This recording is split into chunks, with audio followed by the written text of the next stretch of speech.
Hello everyone, we are the makers of Sentinels, an AI-enhanced tablet for anti-cheating detection. So why did we create Sentinels? Cheating is often an easy way out for students who are facing difficult tests.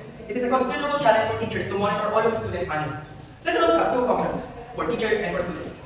For teachers, when a student cheats, the program detects it through AI. Then it notifies the teacher through notifications and detailed report, displaying the type of cheating done, when did the cheating happen, and what quiz or exam did the student decide to do that. For student, they are able to join courses made by the teacher, then they can take the assessments from each course. The students can review their answers for after the quiz or exam. There are restrictions for students, such as being unable to exit the exam screen. It will be detected as cheating. It starts off with a login page where you can just log in with using your username or email, password, login, and other social media accounts to log in on the account.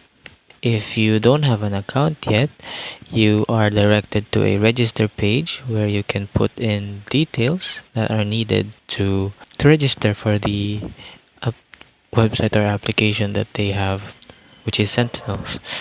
It has the same premise as the other apps that needs login or register. You have to put in details, and you can also register with your other social media accounts. And after that, you will be directed to a teacher dashboard page where you can see all the active quizzes, the scheduled quizzes, names of the students and their scores.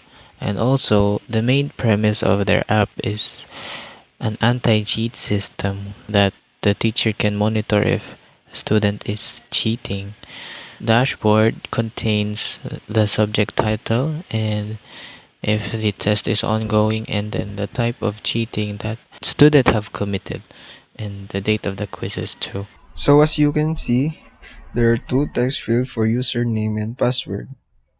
And then there's login. You can also register if you don't have an account using Facebook, Apple, and Google. Next is the sign up page. You can enter your username, password, and they also have CAPTCHA for verification. And then login. So in this page, it's not clear because there are two dashboard tabs. Next is when you click the dashboard, the profile will appear and it will show the students' infos like name, number, address, recent quizzes and exams, students' grade and subjects. You can also add courses if you like. If you click the courses tab, it will go to the courses and subjects. If you want to go to the settings, just click the gear icon on the upper right of the screen. On the settings, you can change your account settings like profile picture, name, email, username, and contact number. Lastly, we will click the quiz tab and the quiz UI will pop up. You can see the type of quiz, quiz number, name of the students, and leaderboards. And let's click the start button. As you can see, there is a sign that says you are being recorded. So they know what you are doing while taking the test. Same here and here. And that's it. So now it's time to evaluate their system using a heuristic evaluation checklist that the group provided for us to answer and evaluate their system. First category is the visibility of system status. Here, we evaluated it based on their system and it was visible, but we suggest a little bit of fixes and tweaks because it was mildly confusing at first, and we would like for the instructions and the chronological order of the interfaces to be exact and um, make it more understandable for the user. Next category, match between systems and the real world. Here, the mapping of their icons and the icons are familiar. There is no unfamiliar labels or languages, and basically it is a great system in terms of the match between system and the real world. Next category is user control and freedom.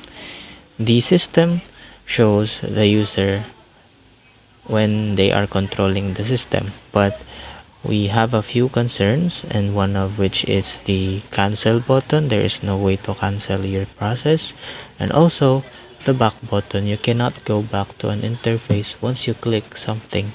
So those are the two that I want to suggest. Next category is consistency and standards. All in all, the app or the system is very consistent in their labels, their font sizes, and everything that comes from the labels and the icons. Next category and the last category is the help users recognize, diagnose, and recover from errors. So it is a good app because it is clearly labeled and the prompts are not ambiguous, and I guess there's just a little bit of changes that we would suggest in the error. They have an error message, but it doesn't highlight which was the error. So yeah, that's all for our heuristic evaluation for this app, and I hope you learned a lot. Thank you for listening.